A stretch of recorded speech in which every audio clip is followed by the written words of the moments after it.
چارسدہ متاثرین سیلاب کے لیے اپنی مرضی کی خریداری کرنے کی خاطر فلاحی تنظیم ایکسپام نے اسٹرنگ پارٹیسپیشن آرگنائزیشن کے تعاون سے جاری کردہ ٹوکن کے ذریعے خریداری میں متاثرین سیلاب کو مقررہ دکانداروں سے مشکلات کا سامنا ہے۔ متاثرین کے مطابق دکاندار ان کو اشیاء خوردنوشت اور غیر خوردنی اشیاء مارکیٹ کی ریٹ سے مہنگا دے رہے ہیں، جبکہ اکثر متاثرین نے ان اشیاء کے معیار پر بھی اعتراض کیا۔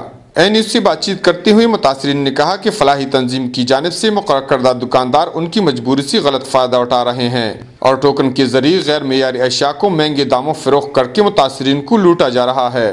متاثرین نے مقرر کردہ دکانداروں پر اعتراض کرتے ہوئے کہا کہ معمولی خریداری پر بھی ان کو گھنٹوں انتظار کرنا پڑتا ہے۔ خواتین متاثرین نے اے نیوز کو بتایا کہ خریداری کے وقت دکانداروں کی جانب سے مریضوں اور طالب علموں کا کوئی خاص خیال نہیں رکھا جاتا۔ دوسری جانب مقرر کردہ دکاندار نے میڈیا کو اپنے اشیاء کے ریٹ اور معیار کی گارنٹی دی، جبکہ انہوں نے متاثرین سے خریداری کے وقت بدنظمی اور بے صبری کا شکوہ کیا۔ ادارہ استحکام شرکتی ترقی کے آفیسر شمس الاقبال کے مطابق متاثرین کی جانب سے مقررہ میعاد میں تاخیر کی وجہ سے ان کو رش کا سامنا کرنا پڑ رہا ہے۔ ضرورت اس امر کی ہے کہ فلاحی تنظیم کی جانب سے متاثرین کو آسانی پیدا کرنے کے لیے ٹوکن میں مقررہ میعاد میں توسیع اور دکانداروں کی تعداد میں اضافہ کیا جائے۔